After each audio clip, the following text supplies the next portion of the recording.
Assalamualaikum warahmatullahi wabarakatuh. Perkenalkan, kami dari kelompok 13 Teori Belajar dan Pembelajaran. Di sini kami akan mempresentasikan hasil kerja kelompok kami mengenai konsep evaluasi hasil belajar dan evaluasi pembelajaran. Nah, sebelumnya kami akan memperkenalkan diri masing-masing. Nama saya Dinda Roshidah, dan selanjutnya ada teman saya Evolusiana. Selanjutnya ada Nadia Agustina, dan yang terakhir itu ada Roshidah Hairunisa. Selamat menyaksikan. Saya akan menjelaskan tentang pengertian dari pengukuran, penilaian, dan evaluasi. Yang pertama ada pengertian dari pengukuran. Pengukuran adalah suatu kegiatan yang dilakukan untuk menentukan fakta kuantitatif dengan membandingkan sesuatu dengan satuan ukuran standar yang disesuaikan sesuai dengan objek yang akan diukur. Pengukuran bukan hanya dapat mengukur hal-hal yang tampak saja, namun juga mengukur benda-benda yang dapat dibayangkan seperti kepercayaan konsumen, ketidakpastian, dan lain-lain. Pengukuran dalam bidang pendidikan berarti mengukur atribut atau karakteristik peserta didik tertentu. Dalam hal ini yang diukur bukan peserta didik tersebut, namun karakteristik atau atributnya. Pengukuran dalam bidang pendidikan erat kaitannya dengan tes. Hal ini dikarenakan salah satu cara yang dapat dipakai untuk mengukur hasil yang telah dicapai siswa. Selanjutnya ada pengertian penilaian. Penilaian atau assessment adalah proses pengumpulan berbagai data yang bisa memberikan gambaran perkembangan belajar siswa, menjelaskan, menafsirkan hasil pengukuran, kuantifikasi suatu objek, sifat, perilaku, dan lain-lain. Menggambarkan informasi tentang sejauh mana hasil belajar siswa atau ketercapaian kompetensi rangkaian kemampuan siswa. Asesmen memberikan informasi lebih komprehensif dan lengkap daripada pengukuran, sebab tidak hanya menggunakan instrumen tes saja, tetapi juga menggunakan teknik non-tes lainnya. Hasil penilaian sendiri dapat berupa nilai kualitatif, penyataan naratif dalam kata-kata, dan nilai kuantitatif berupa angka. Selanjutnya ada pengertian dari evaluasi. Evaluasi merupakan suatu proses untuk menyediakan informasi mengenai sejauh mana pencapaian dari suatu kegiatan atau objek, bagaimana perbedaan pencapaian tersebut dengan suatu standar tertentu guna mengetahui apa terdapat selisih di antara keduanya. Atau dalam pengertian lain, evaluasi merupakan suatu proses yang secara sistematis untuk menentukan atau membuat sesuatu keputusan sampai sejauh mana tujuan program telah tercapai.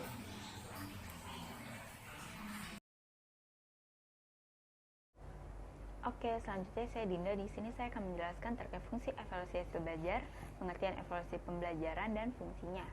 Nah, di sini saya akan membahas terlebih dahulu nih terkait fungsi evaluasi hasil belajar. Nah, fungsi evaluasi hasil belajar itu digolongkan menjadi 3. Yang pertama itu untuk kepentingan murid, yang kedua itu untuk kepentingan pendidikan, dan yang terakhir itu untuk kepentingan organisasi lembaga pendidikan.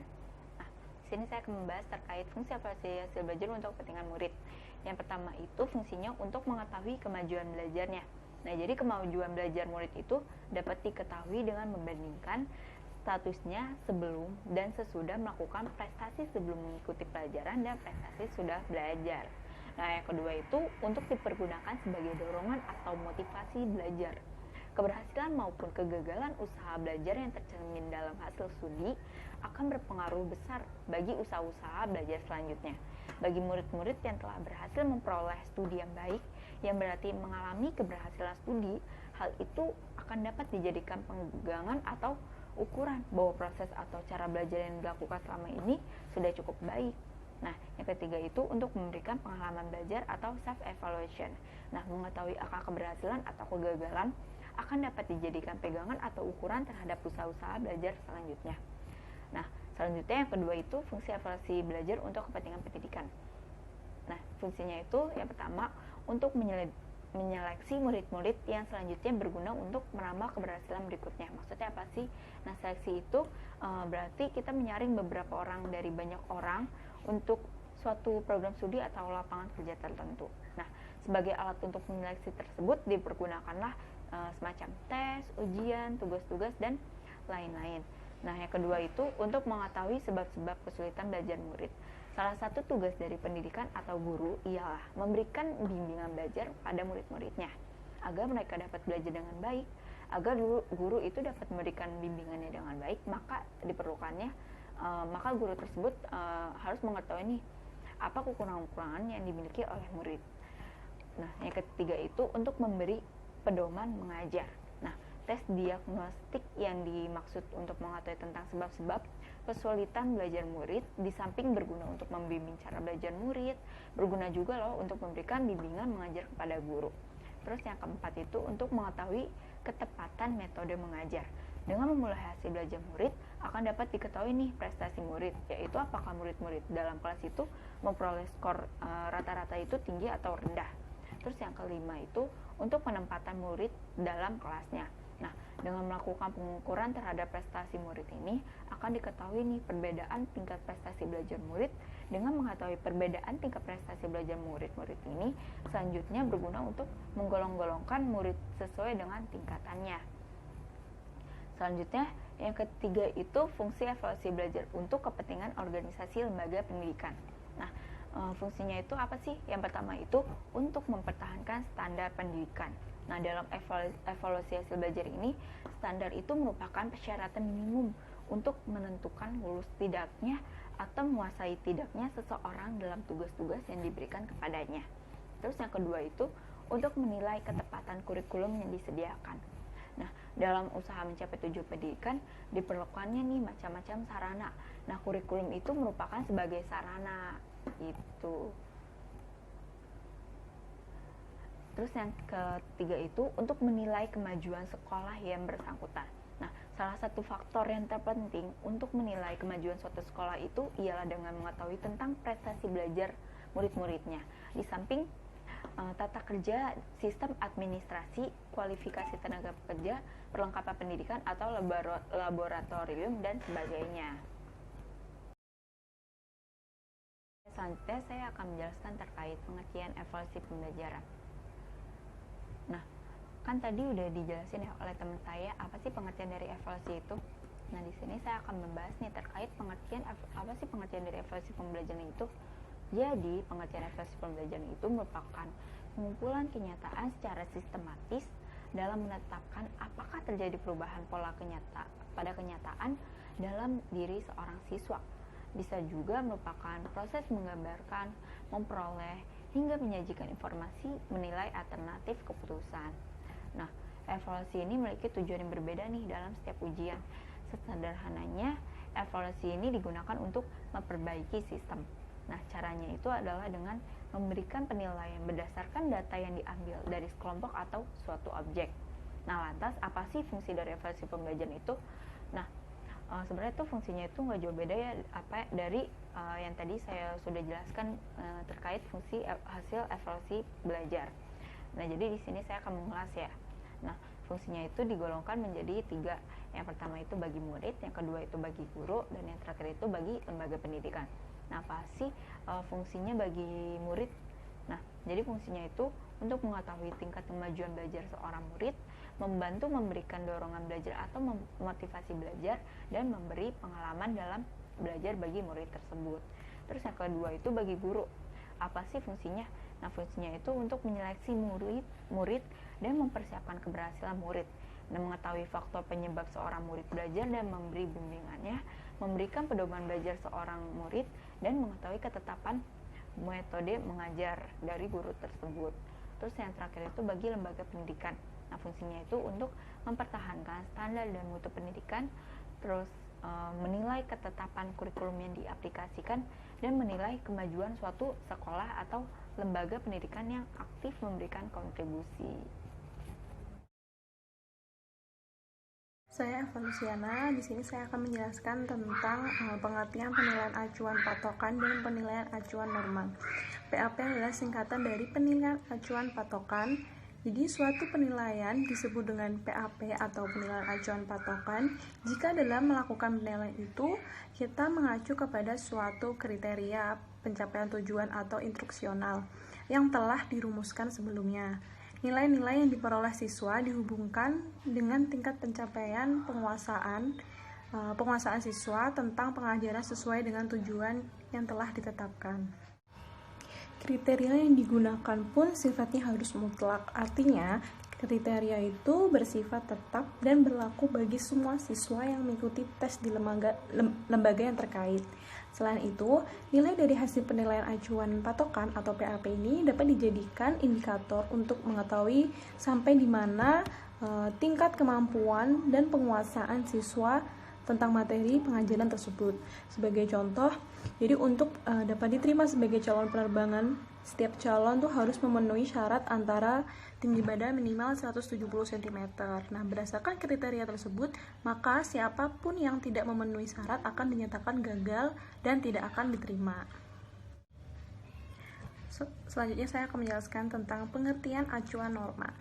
Jadi, penilaian acuan norma itu secara umum menunjukkan di mana peringkat seseorang dalam kelompok orang yang mengikuti tes. Secara singkat dapat dirumuskan bahwa penilaian acuan norma itu adalah penilaian yang dilakukan dengan mengacu pada norma kelompok. Nah, nilai-nilai yang diperoleh siswa itu diperbandingkan dengan nilai-nilai siswa yang lain termasuk dalam kelompok itu. Yang dimaksud dengan norma dalam ini adalah kapasitas atau prestasi kelompok, sedangkan yang dimaksud dengan kelompok dapat berarti sejumlah siswa dalam suatu kelas, sekolah, rayon, dan provinsi atau wilayah. Selanjutnya di sini ada beberapa pendapat tentang pengertian penilaian acuan norma, yaitu yang pertama ada acuan norma merupakan elemen pilihan yang memberikan daftar dokumen normatif yang diacu dalam standar sehingga acuan tersebut tidak dipisahkan dalam penerapan standar. Terus yang kedua ada pengolahan dan pengubahan skor mentah menjadi nilai dilakukan dengan mengacu pada norma atau kelompok. Terus yang ketiga, PAN ini adalah nilai sekelompok peserta didik atau siswa dalam suatu proses pembelajaran didasarkan pada tingkat penguasaan di kelompok itu. Terus yang terakhir, PAN ini tuh yaitu dengan cara membandingkan nilai seorang siswa dengan nilai kelompoknya. Jadi dalam hal ini prestasi seluruh siswa dalam kelas atau kelompok dipakai sebagai dasar penilaian. Dari beberapa pengertian di atas itu dapat disimpulkan bahwa penilaian acuan norma itu adalah penilaian yang dilakukan dengan mengacu pada norma kelompok.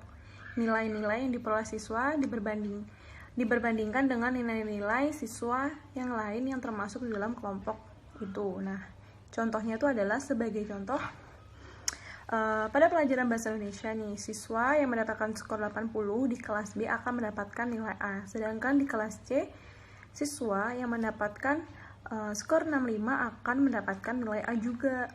Mengapa bisa demikian? Karena nilai yang didapat siswa hanya dihubungkan dengan norma kelompoknya. Pada kelas C, norma kelompoknya rendah, maka skor 65 saja tuh sudah mendapatkan nilai A. Dan pada kelas B, nilai 88 kelompoknya tuh tinggi, maka skor 80 baru bisa mendapatkan nilai A, sehingga skor 65 bisa bernilai. Oke, di sini saya akan menjelaskan tentang persamaan dan perbedaan PAN dan PAP. Jadi penilaian acuan norma dan penilaian acuan patokan itu mempunyai beberapa persamaan dan perbedaan. Di antaranya sebagai berikut. Yang pertama adalah persamaan pertama adalah penilaian acuan norma dan penilaian acuan patokan itu memerlukan adanya tujuan evaluasi spesifik sebagai penentuan fokus item yang diperlukan. Tujuannya tersebut adalah termasuk tujuan instruksional umum dan tujuan instruksional khusus. Yang kedua adalah pengukuran memerlukan sampel yang relevan, digunakan sebagai subjek yang hendak dijadikan sasaran evaluasi.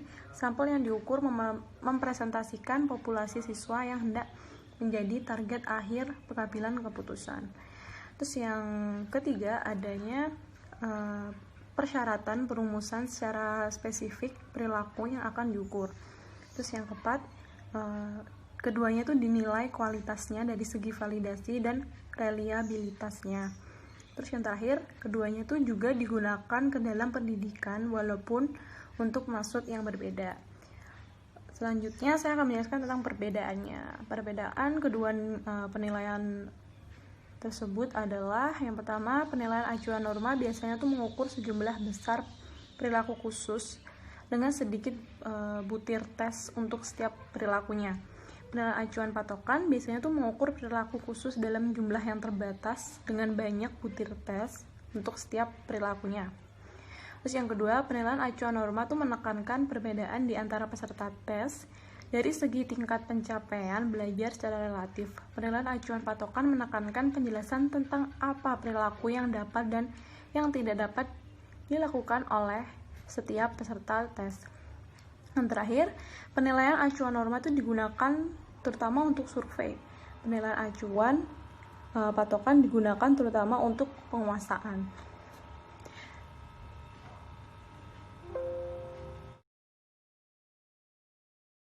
Ya, selanjutnya adalah penilaian formatif dan penilaian sumatif. Penilaian formatif adalah penilaian yang biasa dilakukan di setiap akhir pembahasan suatu pokok bahasan. Nah, menurut Winkel, ini maksud dengan evaluasi formatif adalah penilaian dengan menggunakan tes-tes selama proses pembelajaran yang masih berlangsung agar siswa dan guru memperoleh informasi atau feedback mengenai kemajuan yang telah dicapai. Selanjutnya ada penilaian sumatif. Penilaian sumatif adalah penilaian yang dilakukan pada setiap akhir periode suatu pembelajaran, di mana di dalamnya terdapat banyak pokok bahasan. Yang biasanya penilaian sumatif ini juga dikenal dengan penilaian akhir semester, di mana penilaian dilakukan di setiap akhir semester. Nah, menurut Winkel, evaluasi atau penilaian sumatif ini sebagai penggunaan tes-tes pada akhir suatu periode pengajaran yang meliputi beberapa atau semua unit pelajaran yang diajarkan dalam satu semester, bahkan setelah selesai pembahasan suatu bidang studi. Berikutnya adalah perbedaan antara penilaian formatif dan penilaian sumatif. Yang pertama adalah dari penilaian formatif, yaitu dilakukan saat proses pembelajaran unit atau bab atau kompetensi tertentu berlangsung. Sedangkan pada penilaian sumatif dilakukan pada setiap akhir pembelajaran atau semester terkait unit, bab atau kompetensi yang lebih dari satu. Yang kedua ada penilaian formatif itu bertujuan untuk mengetahui perkembangan penguasaan siswa terhadap materi atau kompetensi yang sedang dipelajari, sedangkan penilaian sumatif bertujuan untuk mengetahui pencapaian belajar siswa pada akhir periode pembelajaran dalam kurun waktu tertentu. Yang ketiga, pada penilaian formatif, hasil penilaian digunakan untuk dasar memperbaiki proses pembelajaran, yakni dalam aspek materi atau kompetensi yang sedang dipelajari, agar kedepannya peserta didik dapat mencapai penguasaan yang lebih optimal. Sedangkan dalam penilaian sumatif, hasil penilaiannya merupakan bukti mengenai apa yang dikuasai oleh siswa. Yang keempat, dalam penilaian formatif, hasil penilaian formatif tidak dipakai dalam menentukan rapor. Sedangkan dalam penilaian sumatif, hasil penilaian sumatif digunakan untuk menentukan suatu siswa terkait nilai rapor atau nilai rapor, naik atau tinggal kelasnya siswa tersebut, dan lulus atau tidak lulusnya siswa tersebut. Berikutnya adalah macam-macam instrumen evaluasi hasil belajar dan pembelajaran. Dalam mengevaluasi, ada banyak teknik yang dapat digunakan atau dilakukan oleh pengajar atau guru. Teknik evaluasi ada dua macam, yakni teknik tes dan teknik non-tes. Teknik tes dapat dilakukan secara tertulis maupun tidak tertulis, sedangkan untuk teknik non-tes biasanya dilakukan untuk menilai sikap, tingkah laku, dan kepribadian peserta didik selama kegiatan belajar mengajar berlangsung. Macam instrumen dalam evaluasi pembelajaran terdapat dua macam, yaitu tes objektif dan tes non-objektif. Tes objektif adalah teks tertulis yang menuntut siswa memilih jawaban yang telah disediakan atau memberikan jawaban singkat, dan pemeriksaannya dilakukan secara objektif, di mana jawaban yang diberikan oleh para murid itu bersifat seragam. Nah, yang termasuk dalam tes objektif ini terdapat merupakan penilaian berupa pilihan ganda, pilihan benar salah, menjodohkan, atau isian singkat. Yang kedua itu ada tes non-objektif. Tes non-objektif atau disebut tes uraian, yaitu tes yang pertanyaannya membutuhkan jawaban peserta didik untuk menguraikan, mengorganisasikan, dan menyatakan jawaban dengan kata-kata sendiri. Oleh karena itu, jawaban dalam tes ini bersifat heterogen atau berbeda dari satu dengan yang lainnya. Nah, biasanya soal ini cocok untuk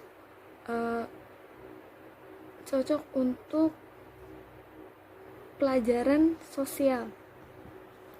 Nah, yang termasuk dalam tes non-objektif ini ada uraian terbatas dan uraian bebas. Yang selanjutnya ada bentuk instrumen non-tes.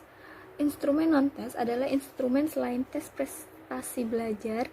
Alat penilaian dapat digunakan adalah lembaran pengamatan atau observasi seperti catatan harian, portofolio, life skill, dan instrumen tes sikap, minat, dan lain sebagainya.